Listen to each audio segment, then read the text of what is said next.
இப்போ நான் ஜெபிக்கிறப்ப என்ன நினைக்கிறேன், எனக்கு எதிராகி இருக்கிறவன் எல்லாம் இல்பொருள் ஆகணும், அஸ்திபாரமெல்லாம் குழுங்கக்கூடாது. ஏன்னா பில்டிங் நம்மளுது, நம்ம பில்டிங் சேதம் வரக்கூடாது, ஆனால் அடுத்த பில்டிங் நாசமாக போகணும். ஏன்னா அவன் என்னை இப்படி பேசிட்டான்.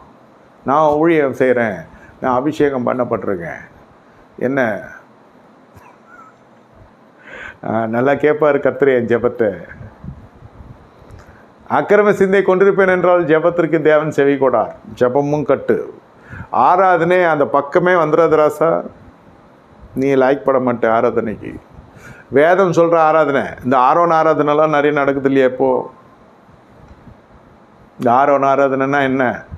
நம்ம ஆரோன்னா நீங்கள் எதனா நினச்சி போகிறீங்க, ஆரோன் உங்கள் பேராக இருந்தால். நான் சொல்கிறது மோசேயனுடைய சகோதரன், கன்றுக்குட்டியை வச்சுட்டு சுற்றி வந்து கடைசியில் அலையலுயா அப்புறம் கர்த்தர் அப்படி இப்படின்ட்டு ஆரம்பித்து கடைசியில் அவுத்து போட்டு அவனமானதான் மிச்சம். கர்த்தருடைய வாதம் தான் வந்துச்சு இந்த ஆராதனையில். 6 லட்சம் புருஷர்கள் அடங்கியிருக்கிறாங்க, கொஞ்சம் சின்ன ஒரு 24,000 பேர் சேர்ந்துட்டாங்க. 1000 கொண்ட சபை எங்கள் சபை, அட போயா 1000 900 பெருந்திரள் அமைதலாக இருக்குது கர்த்தருக்குள்ளே.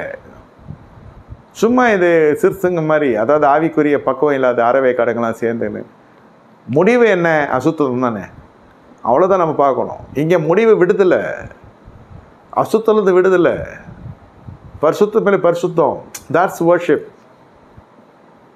அதுக்கு பாடல் எப்படி வருதுன்னு சொன்னேன். அது மட்டும் இல்லை, நீங்கள் செய்கிற ஆராதனை உங்களை விடுவிக்கிறதா இருக்கணும், உங்கள் சத்துருக்களை நிர்மூலப்படுத்துக்கிறதா இருக்கணும். இந்த சிறைச்சாலைக்காரன் தன்னை மாய்த்து கொள்ள போகிறான்.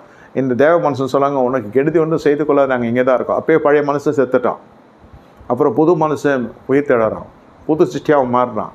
அன்றைக்கி இரவே அவனுக்கு ஞானஸ்தானம் உடனே கொடுத்தாங்க, லேட்டாக கொடுத்தாங்க, அப்படி இல்லை. அவன் பூர்ணமாக ஃபுல்லாக மனம் திரும்பிட்டான்றது தெரிய வந்துடுச்சு.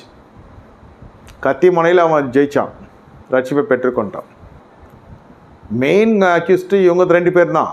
இவங்களை காப்பாற்றி நல்ல பேர் எடுத்துட்டான் ரோமாபுரி அரசாங்கத்துக்கிட்ட.